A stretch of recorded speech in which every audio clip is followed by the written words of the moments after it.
Speaker चुनाव से पहले जमकर जुबानी जंग है और उसकी शुरुआत राहुल गांधी ने कल की, हमने आपको बताया। लेकिन उसके साथ ही आपको ये भी बता दें कि संसद में राहुल गांधी के बढ़े हुए कद की कल काफी चर्चा हुई, क्योंकि राहुल गांधी संसद में 10 साल से विपक्ष की आवाज बुलंद कर रहे थे, लेकिन अब वो लोकसभा में नेता विपक्ष चुन लिए गए हैं। खास बात यह है कि कांग्रेस को 10 साल बाद नेता विपक्ष का पद मिल गया है, क्योंकि पिछले 2 लोकसभा चुनाव में कांग्रेस के पास इतने सांसद भी नहीं थे कि वो नेता विपक्ष का पद पा सके।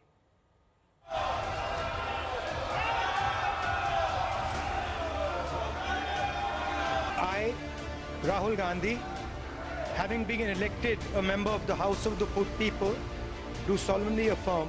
लोकसभा स्पीकर के चुनाव से ठीक पहले ही कांग्रेस कैंप में जश्न का माहौल है।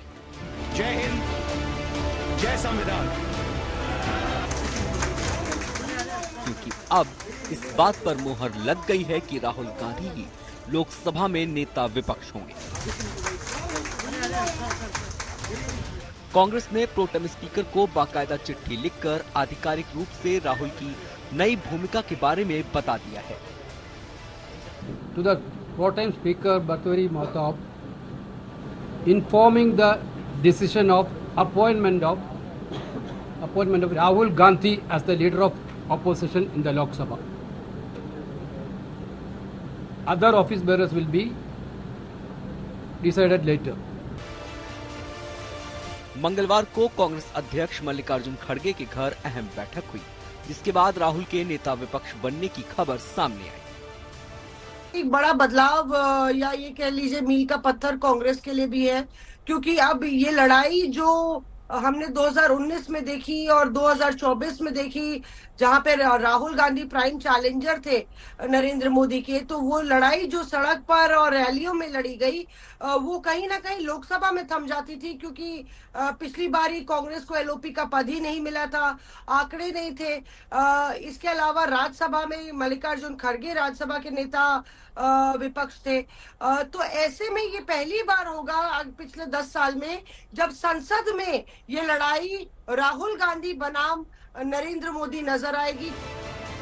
कांग्रेस को नेता विपक्ष का पद 10 साल बाद मिल पाया है, क्योंकि 2014 और 2019 में कांग्रेस के पास इतने सांसद भी नहीं थे कि उसे नेता विपक्ष का पद मिलता, क्योंकि नियम के मुताबिक नेता विपक्ष के लिए लोकसभा में कुल सांसदों की संख्या के कम से कम 10% सांसद किसी भी पार्टी के पास होने ही चाहिए।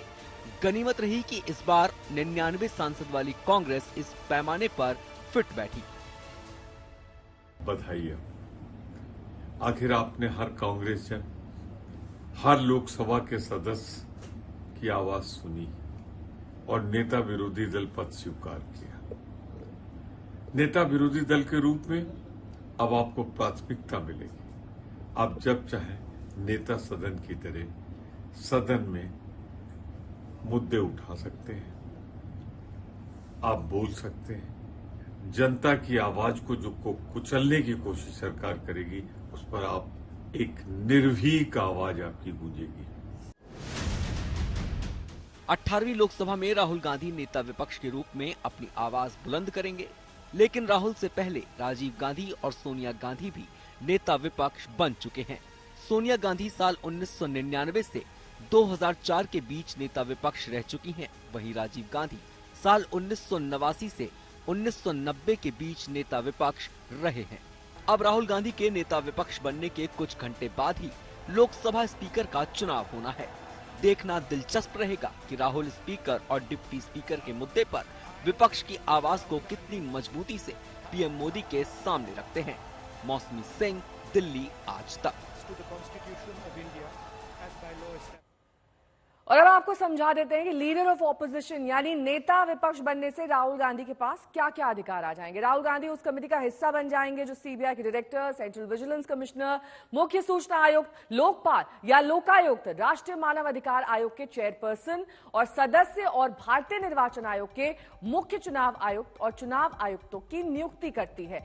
इसके अलावा राहुल गांधी सरकार के आर्थिक फैसलों की समीक्षा कर पाएंगे, सरकार के फैसलों पर अपनी टिप्पणी कर पाएंगे। साथ ही नेता प्रतिपक्ष होने की वजह से राहुल गांधी उस लोक लेखा समिति के भी प्रमुख बन जाएंगे, जो सरकार के सारे खर्चों की जांच करती है। नेता प्रतिपक्ष के अधिकार और सुविधाएं ठीक वैसे ही होती है जो कि कैबिनेट मंत्री की होती है। राहुल को कैबिनेट मंत्री की तरह सरकारी बंगला, दफ्तर, सुरक्षा दी जाएगी।